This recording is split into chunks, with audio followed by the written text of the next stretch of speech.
Bienvenido, my team. Welcome back to another episode of I may be wrong, but I doubt it. This is your host, Jaco. Well, Lebron James have done it again. LeBron James has done it again.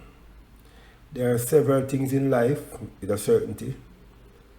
Debt, taxes, and LeBron James choosing the path of least resistance. Now, don't get it twisted. Obviously, this decision was made for monetary gain. It was made on the sole purpose of LeBron James trying to achieve his fifth or maybe even sixth ring. Now, looking at the team that he's assembled or he's joined, I think if that is his main objective, it's a good choice. I have no issues with one person trying to achieve greatness in wherever ways he feels necessary. That is not an issue. What I want to look at is two things. One, how does this impact his legacy? And two, what does the team look like? What we're expecting for the team going forward. Now, let's start with the legacy approach. Let's work with the premise that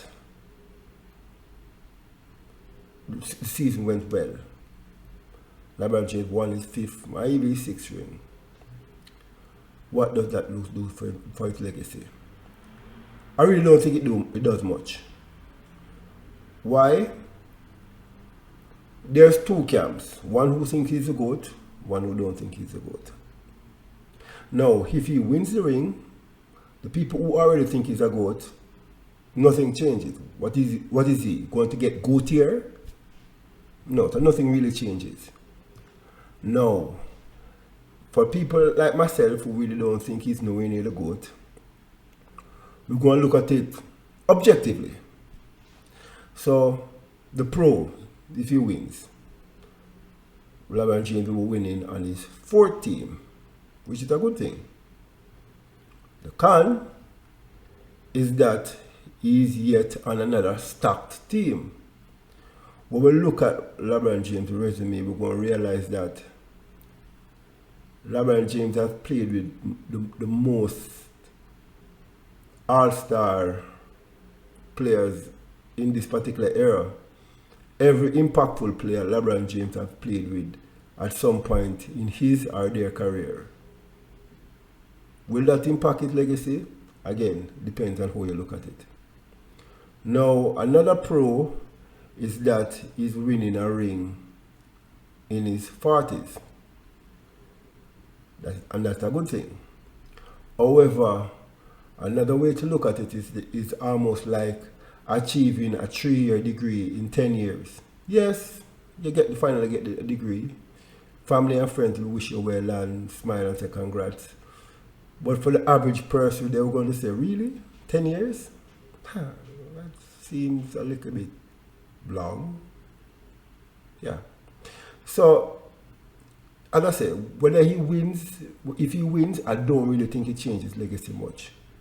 However, if he should lose, for me, it won't really change much if he loses. However, you'll have other people who will be beating him with a bat. Say yet another stacked team, and especially if he should lose, is like how he's been losing the last 5 years. Sweeps, gentleman sweep with this stacked team. I don't know how we can see past that. But again, for me personally, it would move the needle either much. I'm of the camp that if LeBron James had retired like 5 years ago, he would have more of a gold case as opposed to playing this long. Can look at it from this standpoint. 4 rings in 15 years, that doesn't look bad. That's not really so bad. 1 in 4, we can work with that. But 5 in basically 25 years, again, yeah. So that is just my 2 cents in that regard. Now let's look at the team and how the team, the dynamics is. Now there's no doubt on paper the 76ers should go down as one of the favorites heading into this NBA season. Most of these people are seasoned players. The resume speak for themselves, so they should go down. But we all know as sport people that being just on paper, it really says it all. Because when I look at the previous season, 76ers was the 8th worst 3-point shooting team, right? And one of their biggest issues was spacing and ball movement. Now you had in Jaylen Brown and Lebron James. LeBron James shoot 31% last season. Jaylen Brown a little bit better. And both need the ball. It would be bad so bad if it was you just added one of these players. You're adding two. So for me, the dynamic is going to be a tricky one. And we all know LeBron James led team. What is going to happen? And the question we're going to ask ourselves is, who is going to make the sacrifice out of those 4 players? Who is going to play the Chris Bosh role or the Kevin Love role? Who is going to willing to be averaging under 15 points? Who is going to sacrifice their all-star appearance? Tyrese Maxey, I doubt will, after he's here. Jaylen Brown have a chip on his shoulder. That is going to be a tricky one there. And we won't forget about Embiid and his injuries.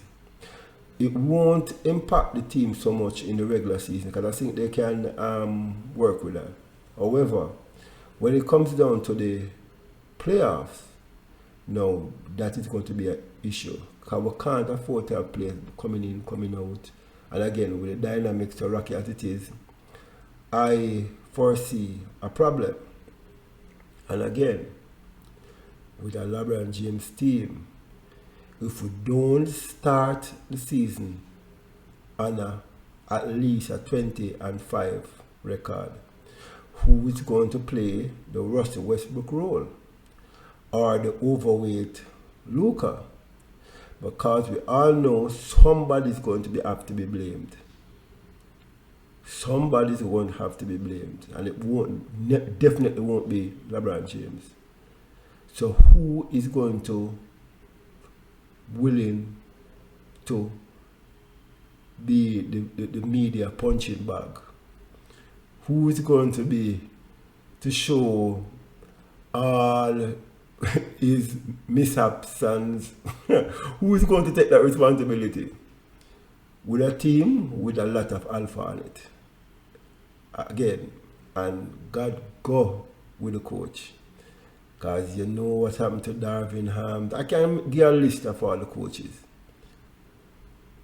So again, I still think on paper, especially with the maturity and the resume that these players have, they should go down as one of the favorites.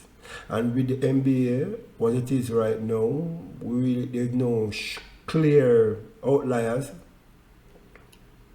But I still think they would need to have some better 3-point shooting, and as it relates to the spacing, that will remain an issue. And of course, there's only one ball. Well, as I said, I may be wrong, but I doubt it. Guys, just remember to subscribe, drop a comment. And again, if you want me to discuss further on this matter, let me know. See you again next week. Big up yourself.